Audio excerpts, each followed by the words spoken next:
Hi everybody, you can call me Man Backwards or Nom for short. Today I'm going to be talking about how I feel about the themes of Persona 3, Persona 4, and Persona 5. I think all three of these most recent Persona games do a phenomenal job staying true to their themes.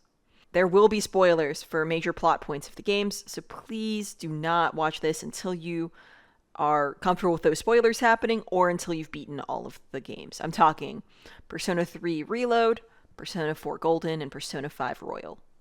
Make sure you've beaten those, or you're okay being spoiled. Starting now. In Persona 3, the ending is incredibly painful, but perfect in my opinion, because the theme of Persona 3 is death, so of course it ends with the protagonist's death.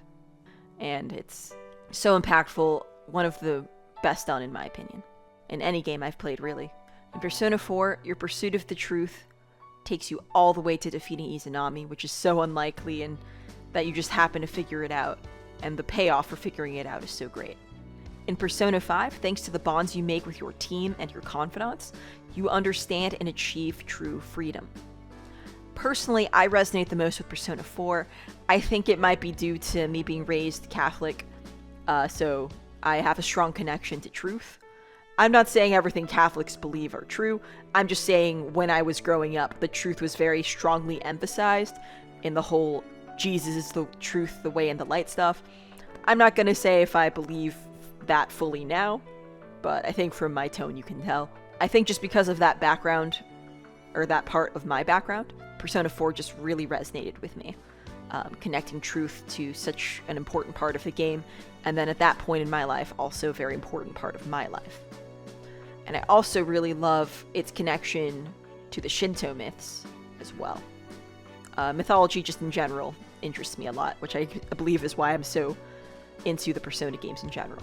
One of my friends really struggled with depression, and he felt very connected to Persona 3.